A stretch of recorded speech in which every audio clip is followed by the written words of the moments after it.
20 রাকাত। কত রাকাত করে করে পড়েছেন? নিয়ত কয় রাকাত করছেন? 2 রাকাত। আচ্ছা, এখানে একটা নিয়ম আছে। আপনি কি 2 রাকাত পড়েছেন না 4 রাকাত পড়েছেন? আজ নিজেকে প্রশ্ন করেন, কয়জনে আমরা তাহাজ্জুদের নামাজ পড়েছি? আমরা তো সবাই সাহারি খাওয়ার জন্য উঠেছি, নাকি নাকি ঘুমের মধ্যে সাহারি খেয়েছে? সবাই আমরা সাহারি খাওয়ার জন্য উঠেছি। কয়টায় সাহারি খাওয়ার জন্য উঠেন? 3:30। সাহারির শেষ সময় কত? 4:56, 57। আজকে সম্ভবত 56 ছিল। 3:30টায় যদি আপনি উঠেন, আপনি কি ওয়াশরুমে কি আপনার 2 ঘন্টা লাগে খাবার খাইতে? সর্বোচ্চ আমার মনে হয় 5-10 মিনিট, এর চেয়ে বেশি সময় লাগার কথা নয়। তাহলে আমরা চেষ্টা করব আমাদের বাকি রমজানুল মুবারকে আমরা যখন সাহারি খাওয়ার জন্য উঠবো, 10টা মিনিট আমরা তাহাজ্জুদের জন্য বাজেট রাখবো। জোরে বলুন সুবহানাল্লাহ। আমাদের অনেক মুরব্বী আলহামদুলিল্লাহ এই মাহে রমজানুল মুবারকে তারা আগেও তাহাজ্জুদ পড়তো, এখনো তাহাজ্জুদ পড়েছেন। আমি ভবিষ্যতে আপনাদেরকে দায়িত্বহীন কণ্ঠে বলতে চাই, আমরা তাহাজ্জুদ পড়তে পারবো তো ইনশাআল্লাহ? একটু হাত তুলে বলেন না, পারবে তো ইনশাআল্লাহ? আল্লাহ আমাদের সবাইকে কবুল করো। তাহাজ্জুদ কয় রাকাত? 30-40 রাকাত তো অবশ্য হবে, নাকি? কয় রাকাত? 20 রাকাত। মারহাবা। তাহাজ্জুদ কয় রাকাত? 10 রাকাত। তাহাজ্জুদ 15 রাকাত, 12 রাকাত। এই এতক্ষণ বাদে একটা পাইলাম 8 রাকাত। কয়টা মত পাইছি? কেউ বলছেন 20 রাকাত, কেউ বলছেন কত 18 রাকাত, কেউ বলেছেন 12 রাকাত, কেউ বলেছেন 10 রাকাত।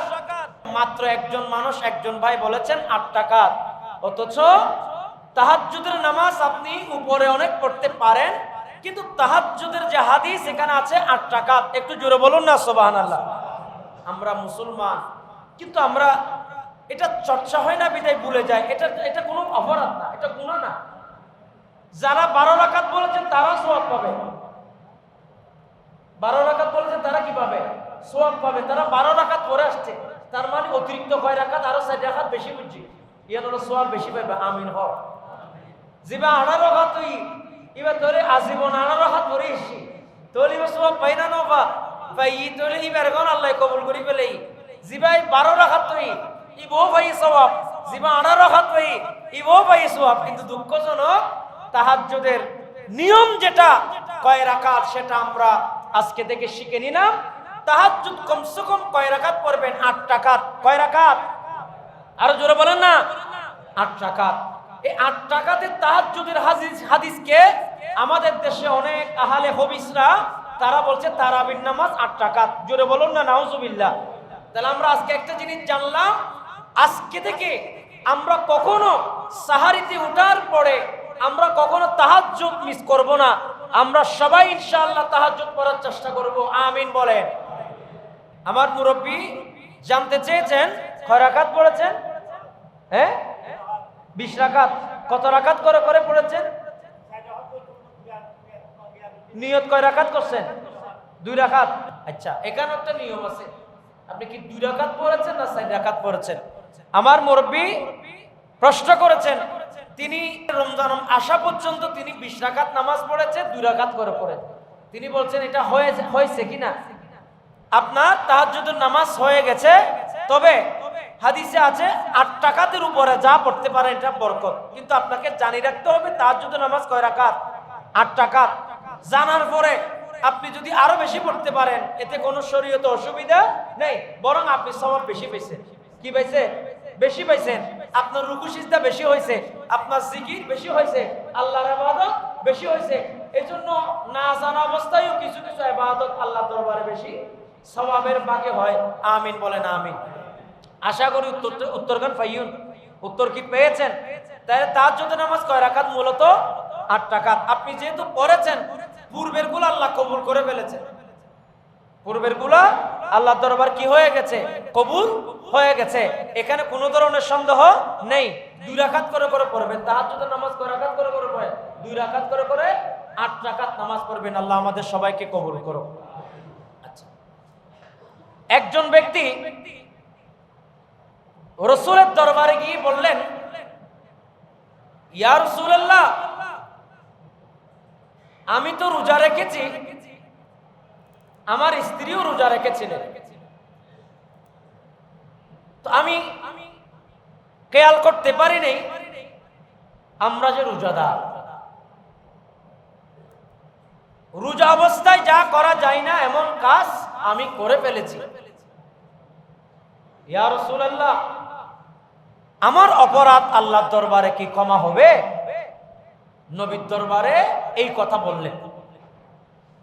তো আল্লাহ রাসূল বললেন, তোমার রোজা তো ভেঙে গেছে,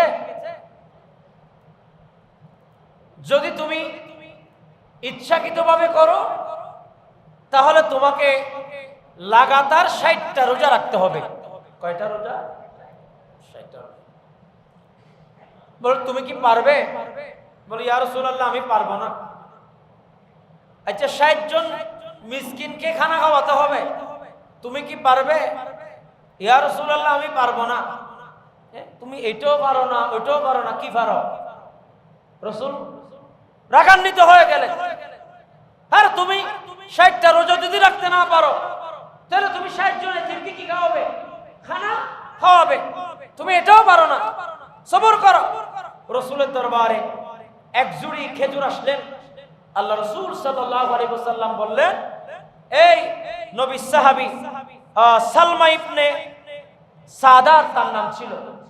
তো সালমা ইবনে সাদারকে বললেন, এটাও পারো না, ওটাও পারো না, ধরো এই খেজুরগুলো নিয়ে যাও, এগুলো তুমি গরিবের মাঝে বন্টন করে দাও।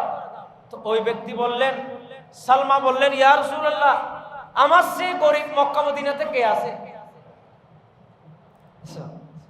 আর রাসূল দিবে তো রোজাও রাখে, মিসকিনও রাখানো না হবা। আবার আয় রাসূল খেজুর দিয়ে দে, এক খেজুরের ভিতরে কি ঢুকি গিয়ে দে, লুপ ঢুকি গিয়ে হয় না, কি ঢুকি কি? আমার রাসূলকে বলেন, ইয়া রাসূলুল্লাহ, মক্কা এবং মদিনাতে আপনি খোঁজ নিয়ে দেখেন, আর মতো এতিম, আর মতো মিসকিন এখানে কি আর কেউ আছে? তো আমি কোন মিসকিনকে আমি এই খেজুর দেব? রাসূল বলছে, যাও, আমি তোমাকে সদকা করে দিয়েছি, যাও, এগুলো তুমি খেয়ে ফেলো। যেটা বলুন না, সুবহানাল্লাহ। কিছু সালাক মানুষ আছে রাসূলের দরবারে, দেখেন রোজাও রাখতে হয় নাই, সদকাও করতে হয় নাই, বরং এক জুড়ি খেজুর সে নিয়ে চলে গেছে। যেটা বলুন না, সুবহানাল্লাহ। সালমা ইবনে সাদার তিনি ভুল করে রোজা ভেঙে ফেলেছেন। আমার নবী রাসূল আরবি সাল্লাল্লাহু আলাইহি ওয়াসাল্লাম সালমাকে বললেন, এ সালমা, এই খেজুরগুলো তুমি মানুষের মাঝে বিলি করে দাও। আর সালমা বললেন, ইয়া রাসূলুল্লাহ, আমার মতো ইতিম, আমার মতো মিসকিন মক্কা এবং মদিনার মধ্যে নাই। আমার নবী বলেন, এ সালমা, তোমার চেয়ে যদি ইতিম মিসকিন এই জমিনের মধ্যে না থাকে তাহলে তোমার জন্য এটা জায়েজ, এটা তুমি খেতে পারবা, এটা তোমার জন্য জায়েজ, তোমার পরিবারের জন্য জায়েজ, তোমার ছেলে সন্তানের জন্য জায়েজ। আমার ভাইয়েরা, আমি আপনাদেরকে বুঝাতে চাই, ওই সালমা রাসূলুল্লাহর দরবারে এত বেশি মকবুল হয়েছেন, তার রোজা আল্লাহর দরবারে কবুল হয়েছে, তার রোজা মাফ করে দিয়েছেন, তার সদকাও মাফ করে দিয়েছেন, সাথে কিছু হাদিয়াও তিনি তার ঘরের মধ্যে নিয়ে গিয়েছেন। উচ্চ আওয়াজে বলুন সুবহানাল্লাহ। আমি আপনাদেরকে বলতে চাই, মাহে রমজানুল মুবারক এসেছে, আমরা যদি খালি জুড়ি নিয়ে ঘরের মধ্যে যাই, আমাদের মতো হতভাগা, আমাদের মতো মিসকিন, আমাদের মতো ইতিম দুনিয়ার মধ্যে নাই। কথা বলেন ঠিক কিনা? এই জন্য আমরা তাহাজ্জুদ মিস করব না, এই জন্য আমরা তারাবির নামাজ আদায় করব না, তারাবির নামাজ আদায় না করে থাকবো না, তারাবির নামাজ মিস করব না। আবার অনেক মানুষদেরকে আমরা দেখি তারাবির নামাজ 5 দিন 10 দিন আদায় করে, 11 দিনের পরে তাকে মসজিদের মধ্যে খুঁজে পাওয়া যায় না, এমন মুসল্লিও আছে না নাই? আমি তাদেরকে বলতে চাই, প্রথম তারাবিতে আপনি এসেছেন, দ্বিতীয় তারাবিতে আপনি আসছেন, তৃতীয় তারাবি চতুর্থ তারাবিতে এসেছেন, পঞ্চম তারাবিতে এসেছেন। আপনি বলবেন হুজুর আমার চাকরি আছে, আমার ব্যবসা বাণিজ্য আছে, আমার জন্য তারাবির নামাজ মাপ আছে নাকি? আল্লাহ রাসূল বলেন মাপ আপনার জন্য নাই, চাকরি বাকরিও করতে হবে, তারাবির নামাজও আদায় করতে হবে। উচ্চস্বর বলুন না সুবহানাল্লাহ। রাসূল করিম সাল্লাল্লাহু আলাইহি ওয়াসাল্লামের নবুয়তের মাধ্যমে নবুয়তটা যেমন শেষ করা হয়েছে, আর আল্লাহ তাআলা কোরআনুল কারীম 104 খানা কিতাব কোরআনুল কারীম দিয়ে 104 খানা শেষ করেছেন। একটু জোরে বলুন না সুবহানাল্লাহ। তো কোরআনুল কারীমের মধ্যে এই কথা স্পষ্ট আছে, মাঘ রমজানুল মুবারকে যত পারেন ভালো ভালো আমলের মধ্যে শামিল হন। আমি একটা আমলের কথা বলছি, তাহাজ্জুদের কথা। কিসের কথা? তাহাজ্জুদ। দ্বিতীয় নম্বর আমল রোজা। 4টা 5টা রেখে যদি ছেড়ে দেন তাহলে এই সব রোজার জন্য, একটা রোজার জন্য 60টা করে রোজা রাখতে হবে। আপনাদের যারা এখনো পর্যন্ত রোজা ছেড়ে দেওয়া বন্ধ করে দিয়েছেন, আপনারা সামাজিকভাবে তাদেরকে বলেন, পারিবারিকভাবে তাদেরকে বলেন, মা বাবা হলে সন্তানদেরকে বলেন এই রোজা মাপ হবে না। এরপরে রোজা এটা স্বাস্থ্যের জন্য বড় আপনার লাভবান। স্বাস্থ্যের জন্য কি কি লাভ করে দেখেন, আপনি সকাল থেকে সন্ধ্যা পর্যন্ত 15 ঘন্টা আপনি কাজ করেছেন, সকাল থেকে আপনি সন্ধ্যা পর্যন্ত কাজ করেছেন, রাতের বেলায় আপনি ঘুমিয়েছেন। এই ঘুম আপনার যেভাবে ক্লান্তিটা দূর করে, ঠিক তেমনি ভাবে আপনাকে আমরা যে রোজা রাখি, রোজা রাখার সময়ে সুবে সাদিক থেকে সূর্য অস্ত যাওয়া পর্যন্ত এই সময়টার ভিতরে আমরা যে বিরত থাকি, এই বিরতির মাধ্যমে বিজ্ঞানীরা বলতেছেন কিডনি, লিভার, প্লীহা, মূত্রথলি সহ বেশ কিছু জায়গা, অর্থাৎ আমাদের আপনার যেটার মাধ্যমে খাবার সংগ্রহ হয়, যেটা আমরা খেলে এটা থলির মধ্যে চলে যায়, আমরা পানি খেলে পেটের মধ্যে চলে যায়, আমরা খাবার খেলে এটা চাবিয়ে চাবিয়ে এটা পেটের ভিতর চলে যায়। তো এই যে মেশিনারি জিনিসগুলা, এগুলা কি এখন আমরা খাবার খাচ্ছি? আমরা সাহারি খেয়েছি, সাহারির পরে কি খানা পিনার কোনো আছে? সন্ধ্যা পর্যন্ত কোনো খানা পিনা চলবে? যারা রোজা রেখেছে তারা বিনা খানা পিনা খাওয়া যাবে? যাবে না। তাহলে এই যে আমাদের বন্ধ সময়টা, এটা লিভারের জন্য, প্লীহার জন্য, কিডনির জন্য, আমাদের হরমোনের জন্য, আমাদের মূত্রথলির জন্য অনেক বড় গুরুত্বপূর্ণ ভূমিকা রাখে। এই জন্য রোজাটা অত্যন্ত গুরুত্বপূর্ণ। একটু জোরে বলুন সুবহানাল্লাহ। সারা বছর দেহের অভ্যন্তরে আমরা যে গত কয়েকদিন আগে যে বিস্ফোরক তথ্য পাওয়া গেল, আপনারা আমরা সবাই ফার্মের মুরগি খাইতে খাইতে অভ্যস্ত নাকি? ফার্মের মুরগি এমন হয়ে গেছে যে ফার্মের মুরগি ছাড়া আমাদের খানায় চলে না। কারণ অল্প টাকার ভিতরে, অল্প টাকা না, কেজি এখন 200-র উপরে। ডিজিটাল বাংলাদেশ, বহুত নেতা কর্মী, বহুত সরকার এসেছেন, বেগুনো হতে জিনিসের দাম কমিব, ওর সরকার যত পাল্টায় জিনিসের দাম তত বাড়ে।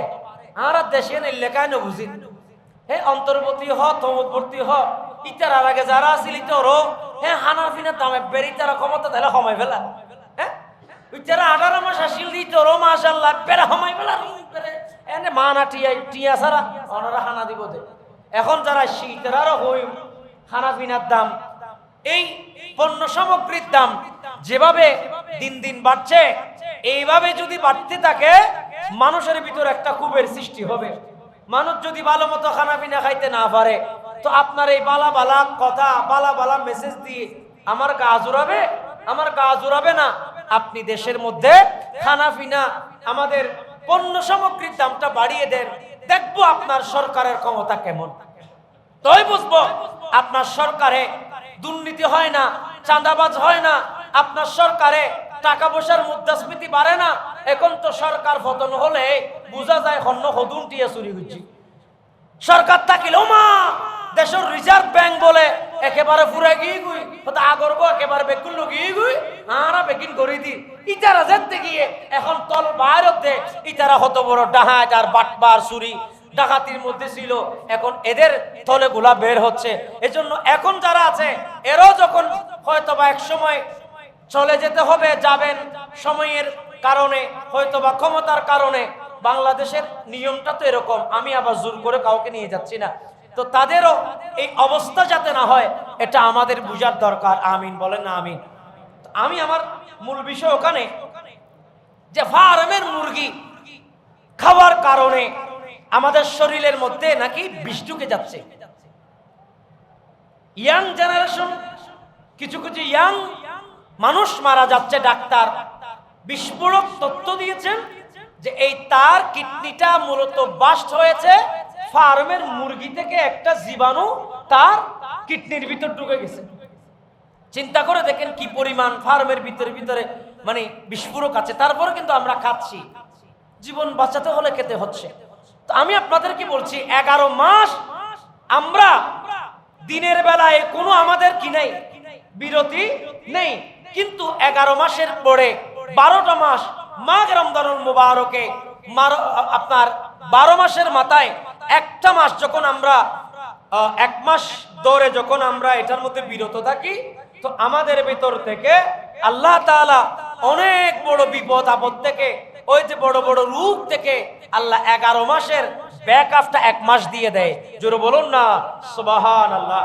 আল্লাহ আমাদের সবাইকে রোজাগুলা যথাযথভাবে রাখার তৌফিক দিক। আর একটু জোরে বলুন না আমিন।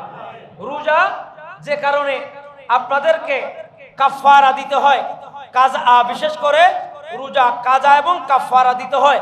কেউ যদি ইচ্ছাকৃতভাবে রোজা ভেঙে ফেলেন, ইচ্ছাকৃতভাবে রোজা ভেঙে ফেলেন, এক্সাম্পল মনে করেন আপনার চাকরি আছে, চাকরির দোহাই দিয়ে আপনি রোজাটা ভেঙে ফেললেন, তো হাদিসের মধ্যে তো এ ধরনের কোনো কথা নাই আপনার চাকরি থাকলে রোজা ভাঙতে পারবেন। আমি গত জুমায় আপনাদেরকে বলেছি কি কি কারণে রোজা মানে না রাখতে পারবেন, সেটার ব্যাখ্যা আমি আপনাদেরকে দিয়েছি। এবং এই জন্য আপনাদেরকে বুঝতে হবে কোন কোন কারণে রোজা ভাঙলে রোজা কাজা এবং কাফারা দিতে হবে। আল্লাহ আমাদের সবাইকে বোঝার তৌফিক দিক, আমিন বলুন।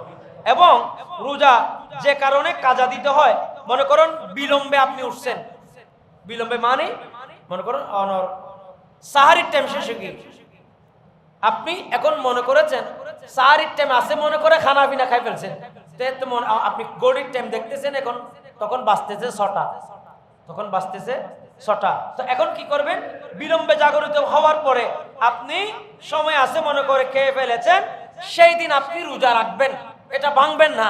পরবর্তীতে আরেকটা রোজা আপনি কি করে দেবেন? কাজা করে দেবেন। যেহেতু আপনি সময়ের বাহিরে এসে আপনি কি করেছেন? খাবার খেয়েছেন। আপনি কি মাসালাটা বুঝতে পেরেছেন? এরপরে সূর্যাস্ত হয়ে গেছে, মানে ইফতারের টাইমে কি এরকম মনে করে আপনি 5 মিনিট 10 মিনিট আগে খাই ফেলছেন, পরে দেখতেছেন যে এখানে অনেক জায়গার মধ্যে 2-3 মিনিট আগে সাইলেন্ট দিয়ে ফেলে, 4 মিনিট আগে সাইলেন্ট দিয়ে ফেলে। এই জন্য আপনারা গড়ির টাইমটাকে সবসময় কি করবেন? খেয়াল করবেন। আর আমাদের মসজিদে তো আমাদের নায়েব ইমাম, সহকারী ইমাম, তিনি তো মাইকের মধ্যে বলতেছেন, তাহলে আমরা এটাকে ফলো করব। তাহলে এমন যাতে না হয় বাকি 21টা রমজানে এমন যাতে আমাদের ইফতার না হয় যে মানে অনেকটা ছোট বাচ্চা ওটা অরণ দিয়ে ফেলতে পারে, 20 মিনিট আগে তো অরণ দিয়ে ফেলতে পারে। আমি তো এখন ইদানিং দেখতেছি, আমি সময় টাইম মিলে দেখতেছি প্রায় 5-7 মিনিট আগে ইফতারের সময় মানে বাজায় দেয়, এরকম আমি দেখতেছি। আমাদের ওদিকে প্রায় 3-4 মিনিট আগে বাজাই দেয়। তাহলে এগুলা যারা দিচ্ছে এগুলা নিজে গুনাহগার হবে, এগুলার গুনার বাকি তাদের আমলনামার মধ্যে যাবে, এবং আপনাকে টাইম ফলো করতে হবে। আপনারা কি বিষয়টা বুঝতে পেরেছেন? আচ্ছা, এরপরে কেউ যদি জোরপূর্বক খাই বলো মানে জোরপূর্বক খাওয়াই দেয়, খেয়ে ফেলেন, তাহলে এক্ষেত্রে আপনাকে এটা কাজা করে দিতে হবে। দেখতেছেন এটা টাইম অনেক আছে, তাহলে কি করতে হবে? কাজা করতে হবে। আচ্ছা, ভুলে খেয়েছেন, মনে করেন টাইম হয়ে গেছে, এটা মনে করে খেয়ে ফেলেছেন, হ্যাঁ, এখন আপনি দেখতেছেন টাইম নেই, এরপরও আপনি সাবাইতে থাকতেছেন, বলে সব খাবার আপনি খেয়ে ফেলেছেন, তখন আপনাকে রোজাটা কি করে দিতে হবে? কাজা করে দিতে হবে। আবার নিয়ত ব্যতীত পানাহার থেকে বিরত থাকলে দুপুরের পরে যদি কেউ নিয়ত করে, মানে একজন নিয়ত করলো, হ্যাঁ যদি সুযোগ তাহলে রাখবো, তখন 11টা বাজে তখন বলতেছে রোজা রাখবো কি রাখবো না, রাখবো কি রাখবো না। 12টা বাজে রোজা রাখবো কি রাখবো না। 2টা বাজে বলতেছে না, এখন তো 2টা যেতে বাজে কি, তাহলে আর কি খাওয়ানোর দরকার নেই। এই রোজা আপনার যথাযথ হবে না, এটার জন্য কাজা করতে হবে। যদি এই দিন রোজা রাখেন তাহলে আপনাকে এটা কি করতে হবে? কাজা করতে হবে। আবার আপনি রোজার 1 মাস আগে থেকে যদি আপনি নিয়ত করেন আমি 30টা রোজা রাখবো, তাহলে নিয়ত শেষ, তাহলে নিয়ত কি শেষ, প্রত্যেকদিন রোজা নিয়ত করা হইতো না। আবার যদি আপনি মাঝখানে গ্যাপ দেন, হ্যাঁ, তাহলে নিয়ত যদি করেন তাহলে নিয়তটা আপনি যখন সাহারি খান তখন করে ফেলবেন, অথবা আপনি যদি মনে না থাকে আপনি আপনার সকালের ভেতরে এই নিয়তটা করে ফেলবেন। আর 30 দিনের নিয়ত করতে পারলে তো আরো ভালো, আলহামদুলিল্লাহ বলেন, তাহলে আর কোনো কি নেই, একতলাপ নেই। 30 দিন আমি আল্লাহর কি রাখবো? ফরজ রোজা রাখবো, তাহলে আপনার নিয়ত হয়ে গেছে। কথা বুঝতে পেরেছেন? আল্লাহ আমাদের সবাইকে কবুল করুক, আমিন বলেন। তো আমি আপনাদেরকে আরেকটি বিষয়ে মেসেজ দেব, সেটি হচ্ছে আমাদের খতম তারাবিতে, আজকে আমাদের খতম তারাবিতে তেলাওয়াত হবে 21 এবং 22 পারা, 21 এবং 22 পারা। তো এখানে প্রায় যথাসম্ভব 4-5টা সূরা পড়তেছেন। আমি দেখলাম সূরা রুম, সূরা সাজদা, সূরা লোকমান, সূরা আহজাব। তো এই কয়েকটা সূরা আজকে আমাদের তেলাওয়াত হবে। তো যেহেতু তেলাওয়াত হবে, তেলাওয়াতের সাথে ওই সূরা সম্পর্কে জানা, ওই সূরা সম্পর্কে একটু ধারণা রাখা, এটা কিন্তু অত্যন্ত গুরুত্বপূর্ণ, এটা অত্যন্ত গুরুত্বপূর্ণ। এই যে মনে করেন আজকে তাহাজ্জুদের ব্যাপারে যদি আমরা কথা না বলতাম, আপনারা অনেকেই ভুলের মধ্যে থাকতেন। 20 রাকাত তাহাজ্জুদ, অনেকেই 18 রাকাত তাহাজ্জুদ ভুলের মধ্যে থাকতেন। এই জন্য আমার খেয়াল হচ্ছে যে আপনাদেরকে নিয়ে এসব বিষয়ে কিছু কথাবার্তা বলা। আবার এটা আবার অনেকের ভালো লাগে না, অনেকে এটা আবার চায়ও না। 2-1 জন যদিও বা না চায়, অধিকাংশের কাজ জন্য যেটা ভালো আমাদের সেটাই করতে হবে, অধিকাংশের জন্য যেটা গুরুত্বপূর্ণ আমাদেরকে সেটাই করতে হবে। তো কোরআনুল কারীমের আজকে যে সূরাটা, সূরা রুম, এই সূরা রুমের মধ্যে মূলত সূরা রুমটা নাজিল হয়েছিলেন আল্লাহ রাসূলের নবুয়ত প্রকাশের 8 বছর পরে। কয় বছর পরে? 8 বছর পরে। নবুয়তের প্রকাশের 8 বছর পরে এই সূরা রুমটা আল্লাহ তাআলা কি করেছেন? নবীর উপরে নাজিল করেছেন।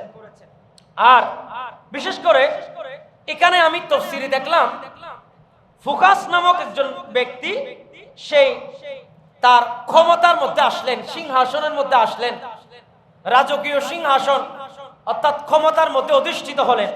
তো অধিষ্ঠিত হওয়ার পরে তিনি কাইসার নামক এক ব্যক্তি 5 সন্তানকে মানে চোখের সামনে গুলি করে তাদেরকে হত্যা করলেন। জোরে বলুন না নাউজুবিল্লাহ। হত্যা করে তাদের মাথা থেকে শরীর তাকে আলাদা করলেন। মাথাগুলা রোডের মধ্যে, রাস্তার মধ্যে টাঙ্গিয়ে দিলেন। টাঙ্গিয়ে দেওয়ার পরে তিনি আবার পরে তিনার পরিবারের মধ্য থেকে তার স্ত্রী এবং 3 কন্যাকে একইভাবে কতল করলেন, তাদের মাথাগুলো রোডের মধ্যে টাঙ্গিয়ে দিলেন। তিনি পরের বারে তার পরিবারের মধ্যে আরো যারা ছিল তাদেরকে সবাইকে এইভাবে টাঙ্গিয়ে দিয়ে তিনি যখন এই অবস্থা করলেন, তখন বাদশা খসরু পারভেজ নামক একজন বাদশা ছিলেন, যে বাদশার সাথে বন্ধুত্ব ছিল ওই ফুকাস ফুকাস নামক ব্যক্তিটা যাকে মারলেন তার সাথে তার বন্ধুত্ব ছিল। খসরু পারভেজ তার সাথে বন্ধুত্ব থাকার কারণে তিনি বললেন, তিনি তো আমার পিতার সমতুল্য একজন মুরব্বী, তাকে আপনি মারলেন, আমি আপনার থেকে এটার প্রতিশোধ নেব। আপনার থেকে এটার কি নেব? প্রতিশোধ নেব। তিনি ক্ষমতা দিয়ে ওই ফুকাস নামক ব্যক্তিকে ঠিক যেমনি ভাবে তাকে মারলেন, তার 5 পুত্রকে মারলেন, তার 3 কন্যাকে মারলেন, তার স্ত্রীকে মারলেন, ওই ফুকাস নামক ব্যক্তিকে ঠিক খসরু পারভেজ তিনিও কি করলেন? তাকে এভাবে করে মারলেন। আমরা জানি কারবালার ময়দানে ইমাম আলী মকামকে যেভাবে শহীদ করে দিয়েছেন, আর পর্যায়ক্রমে দেখা যাচ্ছে এমন একজন বাদশা দুনিয়াতে এসেছেন মুখতার সাকাফি, তিনি বললেন তিনি তো 72 জনকে নিয়েছেন, আমি ইমাম আলী মকামের প্রেম নিয়ে আমি তার থেকে 72,000কে বদলা নেব। ইমাম পরিবারে 72 জনকে তুমি শহীদ করে দিয়েছো, আর আমি মুখতার সাকাফি তোমার বংশ থেকে তোমার বংশের 72,000 বদলা নেব। মুখতার সাকাফি ইমাম আলী মকামের মোহব্বত নিয়ে তাদেরকে দুনিয়া থেকে পর্দা করেছিলেন। এই জন্য ক্ষমতা চিরতরে কারোর জন্য থাকে না, এই জন্য সবাইকে এটার জন্য প্রস্তুত থাকতে হয়। আল্লাহ আমাদের সবাইকে কবুল করুক। এই সূরা রুমটা মূলত যখন এই অরাজকতা চলতেছে, তখন আল্লাহ তাআলা আমার নবীর উপরে শান্তির বাণী, ইসলামের বাণী, কোরআনের বাণী দিয়ে আল্লাহ এই সূরা রুমটা নাজিল করেছেন। একটু জোরে বলুন না সুবহানাল্লাহ। যেটা রুম সাম্রাজ্য বলা হয়, এখানে আপনার অনেক কথা আছে। বিশেষ করে 603 খ্রিস্টাব্দে যুদ্ধ ঘোষণা হলো। এই যুদ্ধের পরিপ্রেক্ষিতে আল্লাহ তাআলা এই কোরআনুল কারীম সূরা রুমটা নাজিল করলেন। সূরা লোকমান। লোকমান নামক এক কেউ বলেছেন নবী, আবার কেউ বলেছেন আল্লাহর জলিল কদরের একজন বান্দা ছিলেন। এই লোকমান আলাইহিস সালামের অনেক ঘটনা আছে। তিনি তার সন্তানদেরকে ওসিয়ত করেছিলেন দ্বীন ইসলামের জন্য, অনেক ওসিয়ত তিনি করেছেন, এবং তিনার এই ওসিয়ত মোতাবেক চললে তিনি বললেন যে তোমাদের জীবনে কোনো অভাব অনটন থাকবে না। তো লুকমান আলাইহিস সালামের কথা অনুযায়ী যারা চলছিলেন তারা সঠিক পথের সন্ধান পেয়েছিলেন। একটু জোরে সোরে বলুন না সুবহানাল্লাহ।